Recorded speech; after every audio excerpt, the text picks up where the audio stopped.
Universal Studios Florida in Orlando, Florida is one of the most iconic theme parks in the world. When you walk inside of this park, one of the first things you may notice is the large red coaster with a vertical lift and a non-inverting loop. This coaster is one of the most unique rides out there. It is beloved by many parkgoers for its experience that is like no other. This ride is Hollywood Rip Ride Rockit, a roller coaster manufactured by the German company Maurer Rides. Here's the story behind how such a unique ride concept came to be.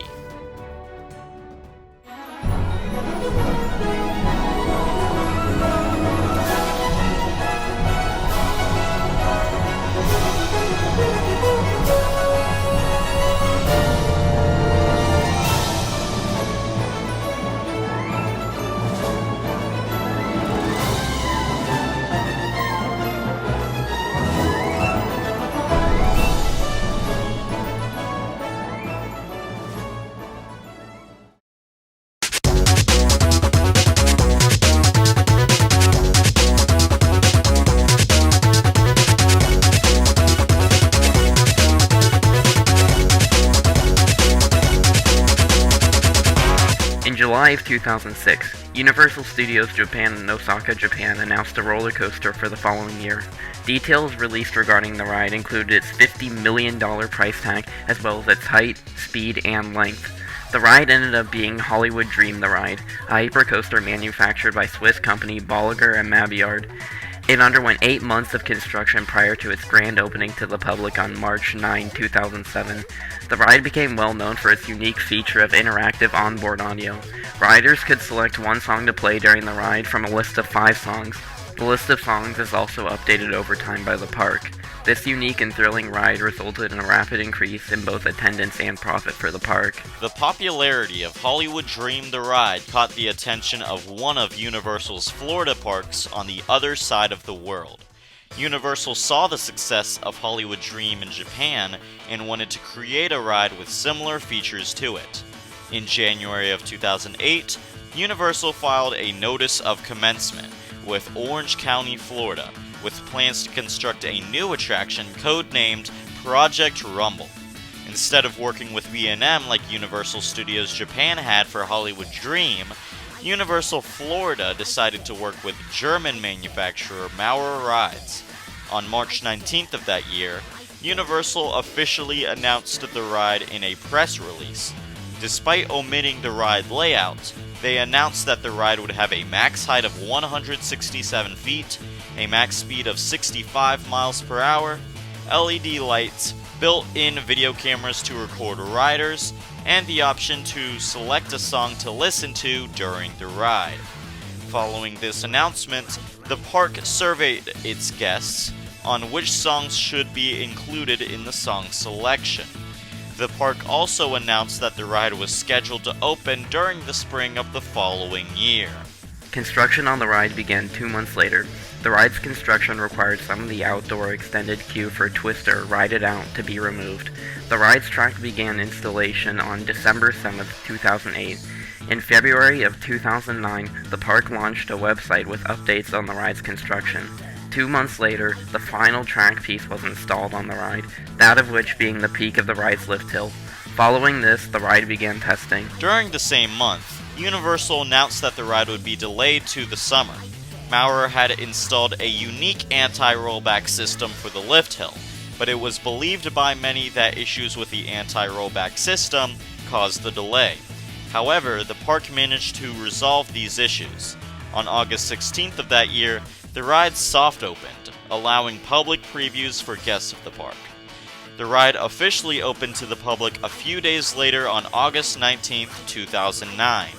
Unfortunately, the ride experienced various technical issues following its opening, such as issues with the ride features, slow loading times, and ride roughness. It has been more than a month since Universal Studios guests have been able to ride the Rip Ride Rockit. So why has the park's roller coaster been closed for weeks, an eternity in the theme park timeline? The ride closed indefinitely in September of 2010 due to a warning that Maurer Rides sent out regarding the fact that the coupling bars holding the ride vehicles together would not be, as the manufacturer described it, fatigue and durable. The trouble started when the German manufacturer of a steel coupling bar used on the ride sent out this advisory warning it might not hold up to the stress of the 65-mile-an-hour ride. The ride, however, reopened with refurbished trains on October 28th of that year, well over a month following its closure. The ride operated like normal throughout the following years, with its only major incident occurring on October 19, 2013. During this incident, multiple riders were stuck on the train at the top of the ride's lift hill for 3 hours prior to being safely evacuated from the ride. The cause of this incident was the ride going into safety mode. She was scared half to death about it, but I said it'll be okay. They take good care of their stuff, so thank goodness it wasn't us.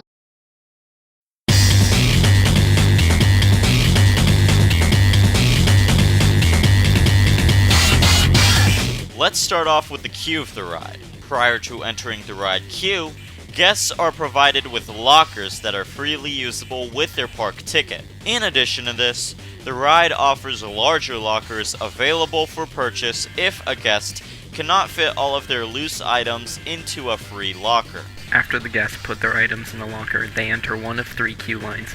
These include the standby queue, the single rider queue, and the Universal Express queue. In all of these queue lines, guests must pass through metal detectors prior to boarding the ride. These metal detectors were added to the queue lines in 2015 following 2 incidents in 2011 on the now-defunct Dragon Challenge coasters, in which guests were struck with loose articles. In these queue lines, large TV displays show guest instructions for selecting music to listen to during the ride, as well as instructions on how to safely board the ride vehicle. The screens also display previews of the various music genres and songs that the ride provides for guests to listen to. At the end of the queue, guests enter a moving sidewalk to board the ride vehicle, which moves slowly in the station but does not stop. The ride vehicle, manufactured by Maurer and nicknamed the X-Car, has a total of 6 rows of 2 seats, with 2 ride cars on each train. This train design allows for 12 riders per train. Each train is equipped with a lighting package, and each row of the train is equipped with a video camera in front of the riders, intended to record the riders in each row during their ride. Upon boarding the ride vehicle, guests are given 30 seconds to sit down, lower their lap bar, and select a song. On a small touchscreen on the ride lap bar, 5 categories of music genres are available for each rider to select a song from. If a rider does not select a song in time, the ride will randomly select a song automatically. However, riders can access a secret songs list by holding the ride logo at the top of the screen for 5 to 10 seconds and inserting a code. Consequently, the video camera will not record the riders in that row if a secret song is selected. Following these 30 seconds, the ride vehicle ascends a vertical lift hill reaching a maximum height of 167 feet. At the beginning of the lift hill, the ride speakers play an audio with the purpose of building anticipation prior to playing the song that the rider has selected.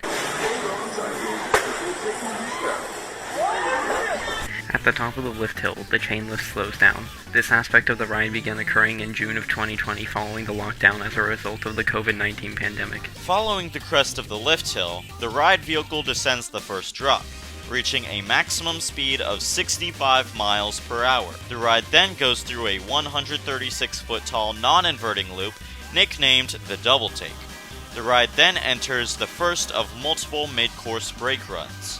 Following this, the ride plunges into a steep drop that goes through a hole in the wall of a building. In this hole, the rider's on-ride photo is taken.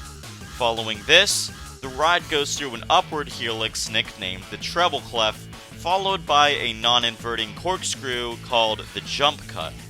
The ride then descends from the element and rises into another mid-course brake run. The ride then dips into a couple of turns, one of which being overbanked over the outdoor queue of the ride, prior to ascending into another mid-course brake run.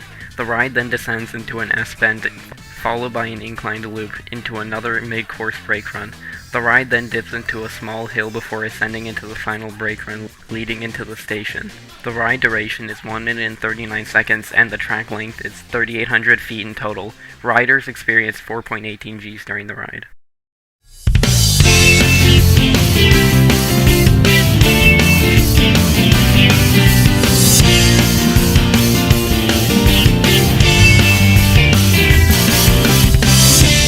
Now for the bias, starting with my opinion.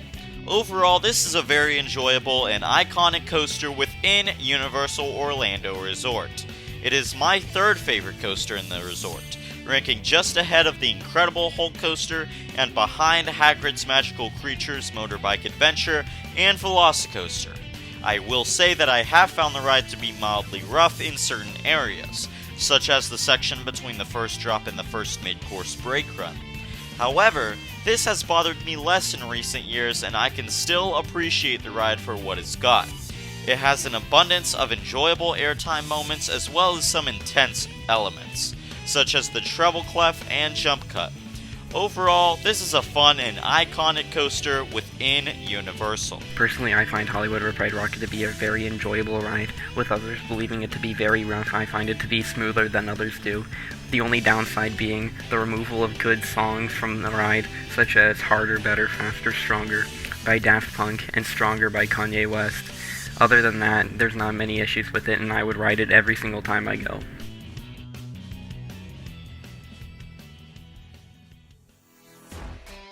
Hollywood Rip Ride Rockit is an iconic and unique coaster that has thrilled park guests for 13 years, and hopefully it will continue to thrill guests for years to come. It is truly a ride like no other. That being said, are you ready to rock it?